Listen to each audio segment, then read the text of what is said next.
ಅನ್ಕೋತೀನಿ. ಇಷ್ಟು ಪ್ರಶ್ನೆಗಳಿಗೆ ಉತ್ತರ ಸಿಕ್ಕಿಲ್ಲ. ಈ ಪ್ರಶ್ನೆಗೆ 24 ಗಂಟೆ ಒಳಗಡೆ DCM ಮೀಟಿಂಗ್ ಮಾಡಿ ಇಮಿಡಿಯೇಟ್ ಆಗಿ ಕೊಡ್ತಾರೆ. ಹೇಗೆ ಅದನ್ನ ಕೇಳ್ತಾ ಇದೀನಿ ನಾನು. ಅದನ್ನೇ ಕೇಳ್ತೀನಿ. ಖುಷಿ ಪಡಿ, ಅಟ್ಲೀಸ್ಟ್ ಒಂದು ಪ್ರಶ್ನೆಗಾದ್ರೂ ಉತ್ತರ ಕೊಡಿ. ನಮ್ಮ ಪ್ರಶ್ನೆ ಅಲ್ಲ ಇದು, ಎಲ್ಲ ನಮ್ಮ ಪ್ರಶ್ನೆ ಅಲ್ಲ. ಕಾಂತಿ ಶೆಟ್ಟಿ ಅವರೇ, ನನ್ನ ಪ್ರಶ್ನೆಗೆ ಉತ್ತರ ಕೊಟ್ಟಿಲ್ಲ ನೀವು. ನಮ್ಮ ಪ್ರಶ್ನೆ ಅಲ್ಲ, ಬಿಜೆಪಿಯಿಂದ ಚುಕ್ಕೆ ಪ್ರಶ್ನೆನಾ ಇದು? ನನ್ನ ಪ್ರಶ್ನೆಗೆ ಉತ್ತರ ಕೊಡಿ.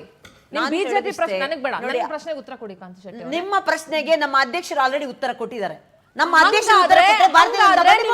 ಬಿಜೆಪಿಯ ಯಾವೊಬ್ಬ ಶಾಸಕನು ಫ್ರೀ ಟಿಕೆಟ್ ತಗೊಂಡು ಹೋಗ್ಬಾರ್ದು ರೀ. ಕೊಡ್ಬೇಡ್ರಿ, ನೀವು ದುಡ್ಡು ಕೊಡಿ. ಯಾಕೆ ಯಾವ ಶಾಸಕರು ದುಡ್ಡಿಲ್ವಾ?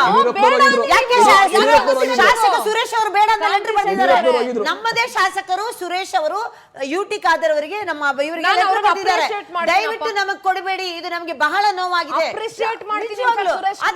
ನಾನು ಹೇಳೋದಿಷ್ಟೇ, ಎಲ್ಲಾ ಶಾಸಕರ ಹತ್ರನು ಟಿಕೆಟ್ ತಗೊಳ್ಳುವಷ್ಟು ದುಡ್ಡಿದೆ. ನೀವು ಶಾಸಕರಿಗೆ ಫ್ರೀ ಆಗಿ ಕೊಡ್ತೀರಾ? 1600 ರೂಪಾಯಿ ರೆಂಟ್ ಕೊಡ್ತಾ ಇದ್ರೆ ಯಾರಿಗೂ ಕೊಡಬೇಡಿ. ಈಗ ಒಂದಿರೋದನ್ನ ತೆಗ್ದ್ಬಿಟ್ಟು ದುಡ್ಡು ಕೊಡಿ ಅವರಿಗೆ. ದುಡ್ಡು ನನಗೆ ಏನ್ ಅನ್ನಿಸ್ತಾ ಇದೆ ಅಂದ್ರೆ, ನನಗೆ ನಗ್ತಾ ಹೇಳ್ಬೇಕು, ಕೋಪದಲ್ಲಿ ಹೇಳ್ಬೇಕು, ರಿಯಲಿ ನನಗೆ ಗೊತ್ತಾಗ್ತಿಲ್ಲ. But this is not even a joke apart, serious note ಹೇಳ್ತಾ ಇದ್ದೀನಿ. ನಾನು ಒಂದ್ ಮುಗಿಸಿಲ್ಲ, ಒಂದ್ ಸೆಕೆಂಡ್. ಈಗ ನೋಡಿ, 11 ಜನ ಸತ್ತು ಇನ್ನ ಅದು ಮಾಸಿಲ್ಲ. ಅದ್ರ ಎಡೆಯಲ್ಲಿ ಇವರು ಶಾಸಕರಿಗೆ ಫ್ರೀ ಕೊಡೋ ಬದಲು ಶಾಸಕರಿಗೆ ನಾನು ಹೇಳೋದು 1600 ರೂಪಾಯಿ ಶಾಸಕರು ಅಂದ್ರೆ ಎಲ್ಲಾ ಪಕ್ಷದ ಶಾಸಕರಲ್ವಾ? ಎಲ್ಲಾ ಪಕ್ಷದ್ದು. ಈಗ ಅವರು 200 ಜನ 300 ಜನ ಆಗುತ್ತಾರೆ ಸರಿ ಸುಮಾರು ಶಾಸಕರು ಮತ್ತೆ ಪರಿಷತ್ ಸದಸ್ಯರು ಹೇಳಿದ್ರೆ 300 ಜನರಿಗೆ 5 ಟಿಕೆಟ್ ಅಂದ್ರೆ 1500 ಟಿಕೆಟ್ ಇವರಿಗೆ ಕೊಟ್ಬಿಡ್ತಾರಾ? ನಾನು ಹೇಳೋದು ಶಾಸಕರಿಗೆ ಕೊಡಿ, ಎಲ್ಲರಿಗೂ ಕೊಡಿ, ಎಲ್ರಿಗೂ ಫ್ರೀ ಮಾಡಿ. ಅಲ್ಲಿಂದ ಏನು 1600 ಫ್ರೀ ಮಾಡಬೇಕು, ದುಡ್ಡು ಕೊಡ್ಲಿ ಬಿಡ್ರಿ. ಅಲ್ಲರಿ, ನಮಗೂ ಬೇಕು, ಪ್ರೇಕ್ಷಕರಿಗೂ ಕೊಡ್ರಿ, ಅವಕಾಶ ಕೊಡಿ.